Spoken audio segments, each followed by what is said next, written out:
Magandang umaga, ngayon pa'y araw ng Martes, September 12, 2023. Update po muli sa lagay ng panahon.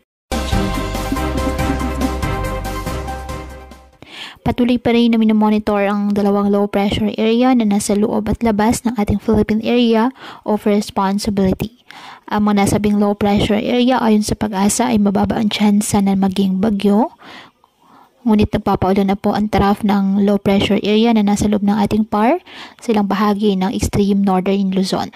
Umiiral naman at nakakaapekto ngayon ang habagat o southwest monsoon sa Mindanao. Wala namang nakataas na gale warnings anumang baybayin ng karagatan kung kaya malaya pa rin makapamalaot ang ating kababayang mangingisda at may maliliit na sasakyang pandagat. Ngayong araw dahil po sa trough ng low pressure area, ang Batanes at Babuyan Islands ay makaranas po ng maulap na kalangitan na may mga kalat-kalat na pag-ulan at thunderstorms. Habang sa nalalabing bahagi ng ating bansa, kasama na po ang Metro Manila, bahagyang maulap hanggang sa maulap na halangitan with isolated rain showers or thunderstorms dahil sa habagat at localized thunderstorms.